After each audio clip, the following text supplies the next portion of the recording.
ఆకుకూర పప్పు అండి, కందిపప్పు నానబెట్టుకున్నాను. పసుపు, పచ్చిమిరపకాయలు, ఎండుమిరపకాయలు వేసి ఉడికించుకుంటున్నాను. తరిగి పెట్టిన ఆకు దానిలో వేస్తున్నాను పప్పులో. ఇది మన నెల్లూరు ఆకు కాదండి, బెంగళూరు ఆకు. మన నెల్లూరు అయితే బాగుంటుంది. చింతపండు తనిగా ఉడకబెట్టుకుంటున్నానండి. ఉప్పు, చింతపండు. పిల్లలకి చింతపండు పులుసు ఇస్తే తినరు. పప్పు ఉడికిందండి.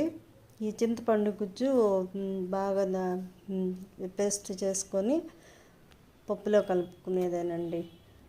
తర్వాత ఎనిగి చేసుకొని పప్పు పెట్టుకునేది.